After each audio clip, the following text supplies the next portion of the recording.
Olá, a notícia está de volta com a deputada federal Manuela Dávila. Manuela, a gente estava falando da reforma política, você falou da questão do plebiscito. Tem gente lá na Câmara que defende um referendo. Por quê? Porque o Congresso faz uma proposta e a população diz sim ou não. Seria mais fácil viabilizar o referendo do que o plebiscito. Qual solução você prefere e por que você acha que ela é a melhor? Nós acreditamos que o plebiscito facilita, em primeiro lugar, a relação da elaboração do texto final pela Câmara. A Câmara vai consultar a população e depois vai ajustar o texto submetido à população à redação da Constituição, enfim, vai ajustar legalmente Aquele esse argumento texto. de que é muito complexo, aí o plebiscito que vocês estão querendo é um plebiscito muito simples, só 3 pontos, que acaba sendo muito difícil. Como é que você responde a esse argumento? Eu acho que nós levamos, nos últimos 15 anos, nós tentamos inúmeras vezes fazer reforma política. Eu estou há 7 anos no Congresso. Eu convivi com o Flávio Dino, de relator da reforma política, com o Henrique Fontana e com o Ibsen Pinheiro. Você não sai, né? Ou seja, não sai. Então, alegar que tentar fazer as questões centrais chegarem à população é reduzir ou fazer poucas perguntas, é justamente o argumento daqueles que não querem fazer a reforma política, Kennedy. Paralisa a reforma, então, você acha? É importante dizer, existe um setor da Câmara que, constrangido pela pressão popular, que quer sim transformar a política,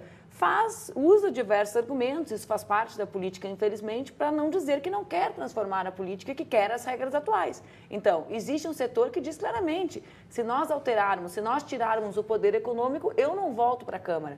Eu sou fruto desse sistema. Você acha que esse é o ponto principal de resistência? Claro que sim, porque existem parlamentares que não têm base eleitoral, que são eleitos porque o sistema eleitoral... Tem dinheiro mesmo. Porque tem dinheiro.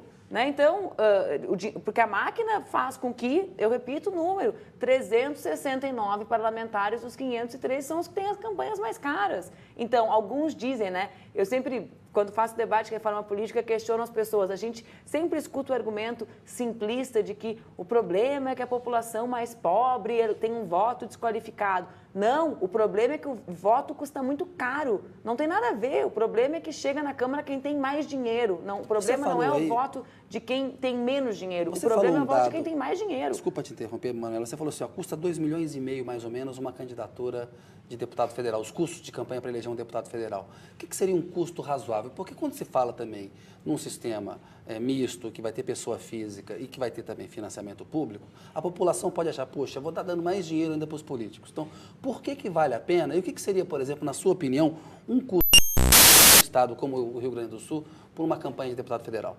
Acho que nós podemos tranquilamente trabalhar com campanhas de 300, 400 mil reais, sendo campanhas muito boas, Kennedy. Dá para fazer com Claro isso? Que dá, claro que dá.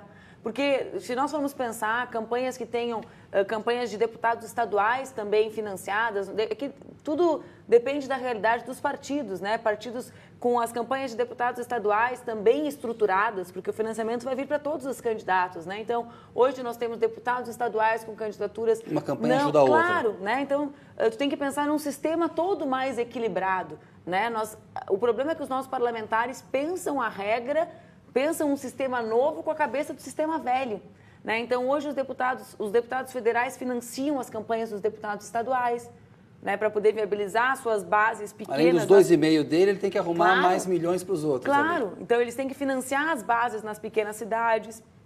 Por isso que muitos não querem mudar o sistema. Como é que vão financiar? Porque eles estão pensando com essa lógica atual. Como é que eu vou financiar os votos na cidade X, do deputado estadual X, que às vezes as pessoas perguntam assim, por que aquele vereador está concorrendo a deputado, se é óbvio que ele não vai se eleger? Sim, ele está concorrendo porque ele fez 2.500 votos para vereador, vai fazer 5 para deputado. Então, é uma matemática a política, e a política não pode ser isso. A política tem que ser projeto, tem que ser muito mais do que uma soma de votos e de dinheiro. É isso que as pessoas estavam nas ruas dizendo. E é por isso que é tão importante agora, se sempre foi, agora é mais ainda, fazer reforma política. Manuela, voltando aí um pouco às manifestações, eu queria a sua opinião sobre os black blocs. O que você acha deles? Eu particularmente, acho que todas as ações com vandalismo não são justificáveis nesse momento, nessa quadra histórica do nosso país. Acho que é um momento da democracia que a violência e o vandalismo não é justificado. Questão do uso de máscaras, a gente está vendo no Rio de Janeiro se votando uma legislação Sou contra a proibição. Acho que uma coisa não tem nada a ver com a outra. O problema está no ato de vandalizar, não está no ato de usar máscara. Acho que todas as manifestações podem acontecer, absolutamente todas. Né? Todas as manifestações de movimento social são legítimas.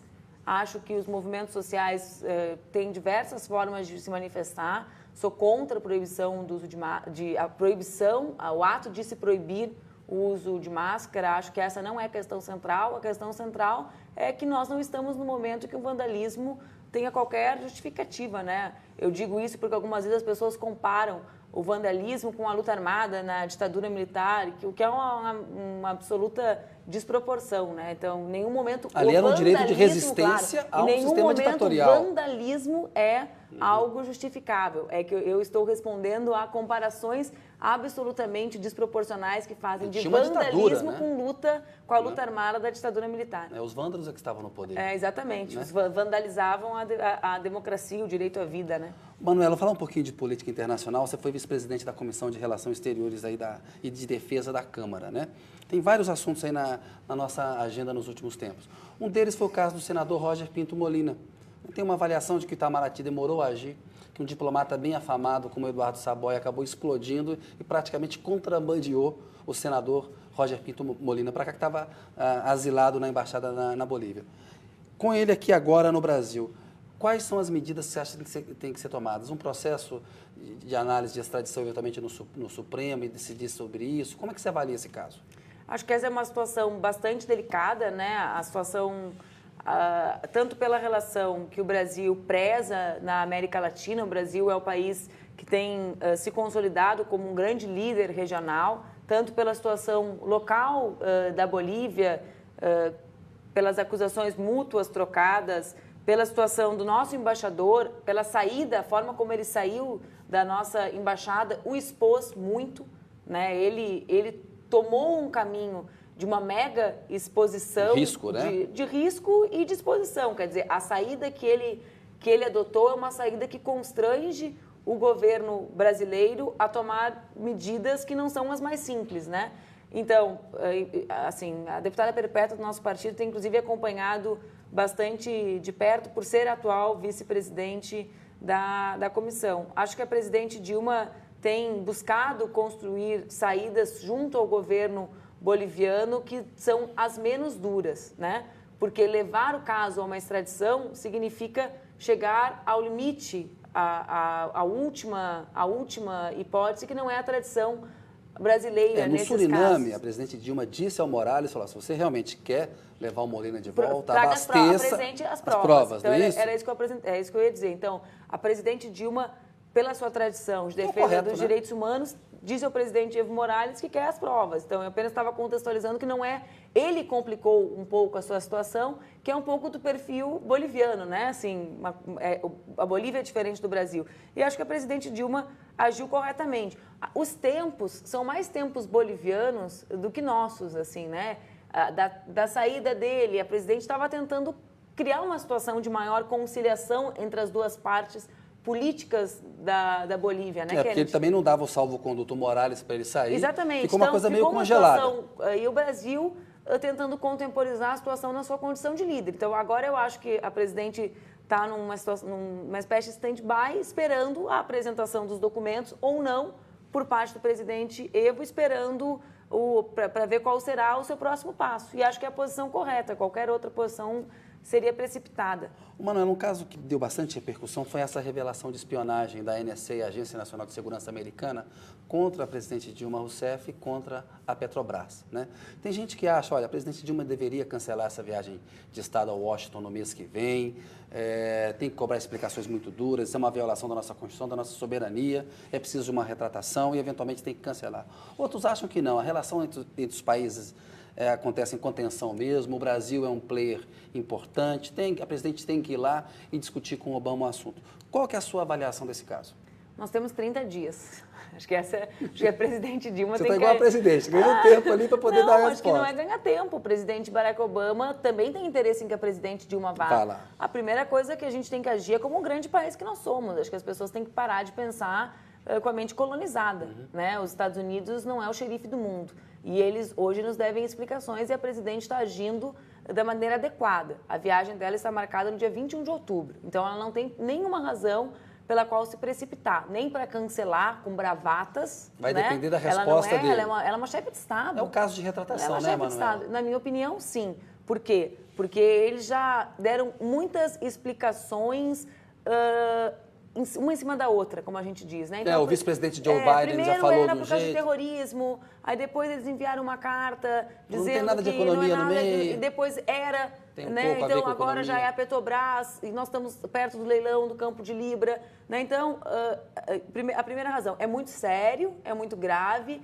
é espionagem comercial, nós temos a Petrobras e a presidente Dilma está agindo da forma mais adequada possível, com a prudência, né, adequada, com a firmeza correta, como o grande país que nós somos, mas ela só cancelará a viagem, na minha avaliação, se o presidente Obama não der as explicações que ele tem um prazo para dar. Ela já mandou o ministro da Justiça, o chefe do Itamaraty, né, o ministro das Relações Exteriores, e ela própria conversou com o presidente Barack Obama. Ela quer saber o seguinte, o que o Snowden tem do Brasil? Porque Exatamente. também ela se sente um pouco surpreendida, porque é uma revelação do programa Fantástico da TV Globo. A cada semana tem lá uma reportagem nas últimas 2 semanas. Aí o pessoal no Palácio do Planalto estava assim, poxa vida, vai virar uma sessão do programa. Na semana que vem tem mais uma, depois na outra semana tem mais outra. De repente ela chega lá em Washington com mais uma revelação. Claro, né? e também isso faz com que, na minha avaliação, com que os Estados Unidos também estejam aflitos. Interessados em explicar. Exatamente, interessados em explicar. E eu acho que aqui é bom notar a capacidade política da presidenta Dilma, que é tantas vezes questionada, né? Alguns gostam de, com as posições políticas mais acirradas, de tentar subjugá-la. Ela está agindo com a firmeza e dureza necessária, num caso gravíssimo de espionagem como é esse, mas também com a tranquilidade que é exigida de um chefe de Estado. Por que cancelar uma viagem que é importante, sim, para o Brasil? Né? Os Estados Unidos são o nosso segundo maior parceiro comercial, a gente tem relações antigas. Quer dizer, se for necessário cancelar, acho que ela cancelará. Mas não há nenhuma razão para fazer isso antes do pedido de desculpas e das explicações que o presidente Barack Obama deve ao Brasil. Deputada Manuela, queria a sua opinião sobre o eventual cancelamento do leilão de Libra. Algumas vozes dizem, olha, se espionaram a Petrobras, eventualmente isso pode beneficiar algumas empresas americanas interessadas em participar do leilão. O governo já disse que não, está mantido o leilão, as informações todas estão numa sala de situação, uma sala de segurança em Londres, todos os interessados têm acesso a todas as informações. Qual é a tua opinião sobre o eventual cancelamento do leilão? Eu não sou uma especialista nisso, né? As pessoas com quem eu busquei informações, todas me disseram que não há nenhuma razão para o cancelamento do leilão. Aliás, acho que um dos grandes interessados no cancelamento do leilão pode ser os Estados Unidos. Por quê? Pela própria questão das empresas que querem participar do leilão. O que as pessoas me disseram? Quem tem essas informações, a sala de segurança é uma sala que tem a sua segurança frequentemente renovada e, portanto, mesmo com o esforço de espionagem, né, que os Estados Unidos pode ter praticado, essa segurança ela tem um sistema que se blinda frequentemente. Se alguma empresa, e o governo brasileiro terá capacidade de buscar isso, se o governo brasileiro descobrir que, eventualmente, alguma empresa teve acesso a dados, as empresas podem ser desclassificadas, né? E provavelmente os interesses comerciais norte-americanos, eles também têm interesse no adiamento do leilão. Não faz sentido, né? pra gente adiar. Não faz nenhum sentido adiar. Manuela, você tocou num ponto importante aí, o New York Times e o Guardian, eles fizeram uma reportagem recentemente muito grave, que toca nessa questão da segurança, e você acompanha muito a discussão sobre o marco civil regulatório da internet. Eu queria tocar nesse assunto com você. O que eles dizem é o seguinte, que a NSA, ela conseguiu ter sistemas para hackear, para burlar todas as seguranças de todos os sistemas. Então, a sua conta bancária, a minha conta bancária, a NSA sabe um jeito de burlar. Então, portanto, essa sala de segurança aí, se a NSA quiser entrar, ela pode entrar. Eu pergunto para você, a presidente Dilma está dizendo que vai propor na ONU, na Assembleia Geral, o encontro anual, que é em setembro, 23 de setembro, o Brasil abre todo ano o encontro, é uma tradição desde a Segunda Guerra, né? O Brasil abriu pela primeira vez, então essa é uma diferença que o Brasil tem, uma oportunidade que ela terá. Ela vai propor uma nova governança, né? Regras de segurança na internet. Só que a gente aqui, Manuela, a gente não fez o nosso dever de casa. Esse marco civil regulatório está sendo discutido há um tempo. Pergunto para você, primeiro, explicar para o telespectador o que é o marco civil regulatório da internet. O que a gente pode fazer para melhorar a segurança de pessoas e empresas na internet, Manuela? São debates bem oportunos, Kennedy. Por quê? o mundo, historicamente, nesse ciclo que existe a internet, que é pequeno, confunde e propositalmente, na minha avaliação, o debate de segurança com a invasão de privacidade. Então, na verdade, nós, brasileiros, fizemos uma opção, a opção de construirmos uma lei que prioriza a privacidade dos usuários de internet. Isso é o Marco Civil, né? O Marco Civil, ele é uma lei pioneira no mundo. Só 2 países têm leis similares que trabalham com um outro conceito importante do marco, que é a neutralidade da rede, que são Holanda e Chile. O mundo inteiro trabalhou com leis de segurança na internet, mas que são leis que estabelecem um ambiente de vigilância virtual, ou seja, de regularização da espionagem, que os governos podem espionar os seus cidadãos. Então, o Brasil, exatamente, o Brasil não foi signatário desses acordos de espionagem internacional, que chamam de segurança internacional, que são os acordos, é uma convenção de Budapeste no governo Lula. Ainda o Celso Amorim não foi signatário desses acordos, que são os acordos que datam ali do início dos anos 2000. Celso Amorim que foi ministro das Relações Exteriores e que hoje é ministro da Defesa. Então, nós somos um dos países mais avançados no mundo. Embora nós hoje estejamos propondo ou formulando uma rodada internacional de conversas para chegarmos na ONU com uma lei internacional sobre quais as regras.